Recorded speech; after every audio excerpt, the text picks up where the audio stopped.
Many years ago, I graduated as the valedictorian of my high school, and this was my goal since freshman year. Now, getting to number 1 was an unusual path, because it's not just about how smart you are or the study techniques you use. It's also a game of strategy. You have to think about the specific classes you're taking, when you're taking them, and so many other variables. In this video, I'm going to break down several tips that you can use to become valedictorian. Now, if you're not aiming for number 1, that's fine. This video will still help you improve your class rank. Tip number 1, you need to understand the difference between weighted and unweighted GPA. Why? Because chances are your school uses weighted GPA to determine who is valedictorian. Now, unweighted GPA is simply the average of all the grades in all your classes. Weighted GPA, on the other hand, accounts for the relative difficulty of the classes you take. So let's take an example. You're in an AP class and a regular class. You have a 90 in both classes. On an unweighted scale, your average would be a 90. Now, on the weighted scale, let's say your school adds 5 points for AP classes. Your average would be a 92.5. Your 90 in that AP class would count as a 95 towards your weighted GPA, and that 90 in that regular class would simply count as a 90. Now, this is a very important concept to grasp, because now it should be clear that if you want to be number 1, you just have to take the hardest classes you possibly can and get the highest grades you possibly can. Yes, it sounds simple, but we can still be more strategic. Tip number 2 is to make special requests. If you're trying to become number 1, you really want to take as many AP classes as you can. When I was in high school, you weren't allowed to take AP classes as a freshman. And once you became a sophomore, you were only allowed to take one AP class, AP Psych. My sophomore year, I walked up to my guidance counselor and I asked if I could also take AP Gov.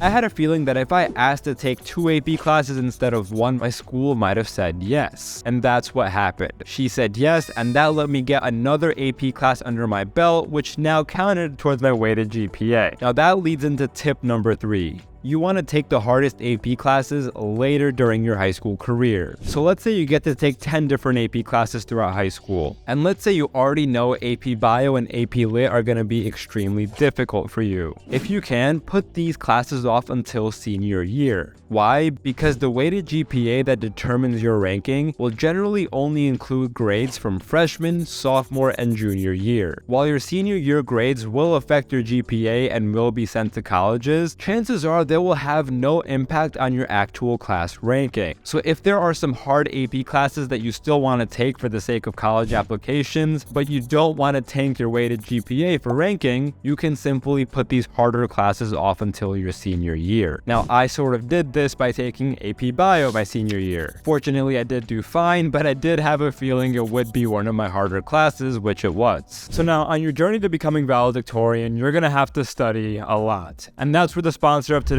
video comes in, Brilliant.org. Brilliant makes it really fun to study. Instead of having to go through piles of notes and read through all your textbooks, Brilliant will teach you math and science concepts in ways you could have never imagined. The lessons are incredibly interactive. You can use drag and drop blocks to program, play around with actual charts, diagrams, and models to understand hard math concepts, and literally simulate supernovas. The platform makes learning feel like a game, and you'll find that concepts that once felt difficult or hard to grasp all of a sudden click. So if you're looking for a new immersive way to learn and to get better grades on your journey to becoming valedictorian, check out brilliant.org/Gohar Khan for a free 30-day trial. Oh, and by the way, the first 200 people will get 20% off their annual subscription. Okay, so now you're taking all these AP classes and you're surrounded by a bunch of smart students. Tip number 4, don't compare yourself. See, now my freshman year, I fell into a trap of constantly wondering what other people were getting on exams and quizzes. I wanted to know if I was still in a safe position for number 1. Trust me when I say this, you do not want to be this guy. Now, it's not like someone called me out or made fun of me, but I realized that comparing myself consistently was taking a serious toll on my mental health. I was focusing more on how others were doing rather than improving myself and my own study skills. Yes, if you want to be number 1, you will have to know how you compare to others to some extent, but you don't need to keep track of and understand and obsess over every single grade that other people are getting. Focus more on your subject-specific weaknesses and on your study skill weaknesses. Figure out what your weakest subjects are. Ask yourself why they're your weakest subjects and figure out how you can improve. In terms of study skills, ask yourself if you think you can become a better reader or a better writer, and figure out the techniques you need to perfect to become a better learner. I'll be going over some techniques later in this video, but first I need to cover tip number 5. If you want to be number 1, you need a strict after-school routine. See, now here's a trap that many students fall into. They'll come home from school, they'll go on their phone, they'll scroll for 30 minutes, an hour, or even a couple hours, and start their work at 7, 8, or 9 p.m. If you enroll in the hardest classes, chances are you're going to have a ton of work. And personally, I found it really efficient if I started my work as soon as I came home. Now, of course, sometimes I would come home and go on my phone or play a game or relax for a little bit, but the secret is to use a timer. Time yourself for 15 minutes, 30 minutes, or even 45 minutes, and make sure that as soon as that timer goes off, you jump out of your couch, out of bed, and get to work. The last thing you want is to have no timer or no constraints and to just endlessly scroll until you've lost all track of time. Make sure to hold yourself accountable. Now, tip number 6, optimize your work environment. See, now when you get off the couch or get off the bed and get to your desk, you want to make sure you have the tools and supplies you need to jump right into work. If you need to, declutter your desk, throw out any garbage, and make sure you have enough empty space for your books, notebooks, supplies, and anything else you need. Nowadays, my desk setup is a little complicated, but back in the day, it was relatively simple. I had my computer, I had some pencils, I had some paper, I had some erasers. I would keep my notebooks and folders on the side of my desk, and I would overall make sure my space was very clean and tidy while I was working. Now, of course, if you want to, you can enhance your space by bringing in extra stationery, fancy supplies, snacks, maybe even a speaker. Through it all, just make sure your space doesn't get too cluttered. Alright, so now you're at your desk, you have a pretty clean environment, so now it's time to use study skills that'll really help you improve your grades and your ranking. Tip number 7, try using the Feynman Technique. I was a huge fan of using this technique all throughout high school. If you haven't heard of it, the Feynman Technique is essentially a very efficient way to learn a new concept. It boils down to 4 simple steps. First, figure out the concept that you want to learn. Next, and probably the most important step,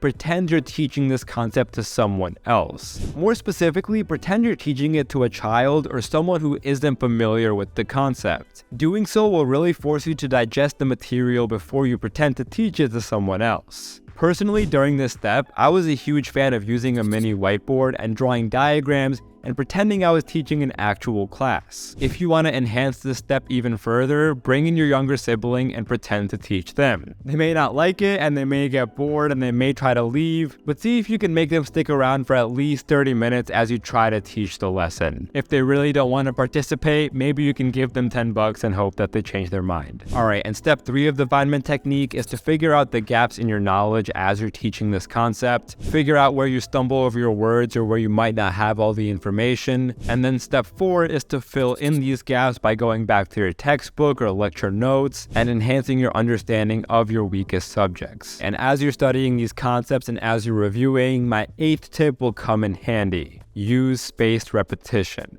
By now, you've probably heard of the forgetting curve. Essentially, when we learn something new, that information is lost if we don't try to retrieve it. In fact, when you learn a new concept or topic, within 24 hours, you will forget most of what you learned. That's why it's important to periodically revisit any new content or material that you've studied. And this is what I did all throughout high school. I would maybe study a week or 2 before the exam, then 5 days before the exam, then 3 days before the exam, and then 1 day before the exam. If the first time you're studying or visiting the content is within 24 hours of a big assessment, you know you are not in a good position.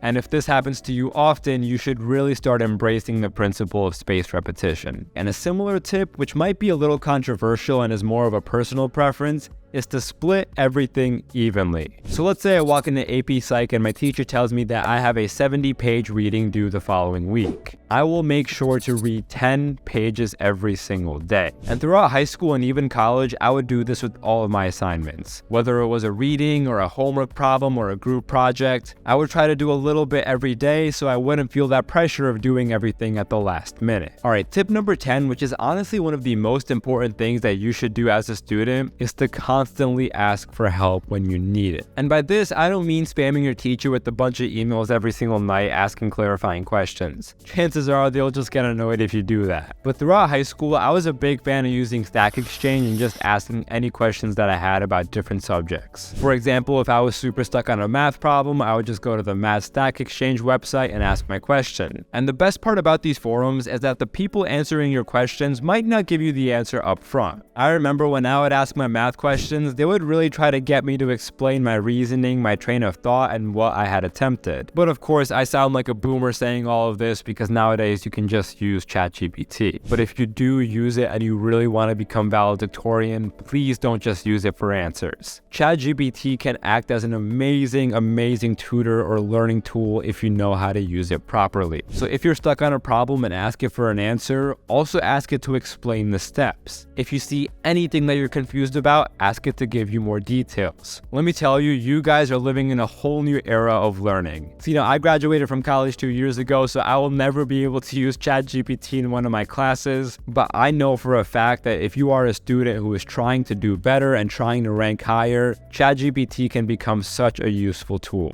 I just realized I kind of digressed and went on a whole ChatGPT monologue. If you want to see a separate video just about ChatGPT, let me know. But besides that, let's get to tip number 11 if you want to become valedictorian of your class. Always, and I mean always, do the extra credit. Every single year that I was in high school, the valedictorian and the salutatorian had almost an identical GPA. I kid you not, in my brother's year, who was 2 years below me, him and his best friend, who were valedictorian and salutatorian, had a GPA difference of like 0.1 points. It was absolutely ridiculous. You will never really know what GPA the person below you has. And if you're towards the top of your class, chances are their GPA is very similar. Always doing the extra credit will help ensure that you maintain that extra edge. If you have questions about any of these tips, leave them in the comments. If not, I'll see you in the next video.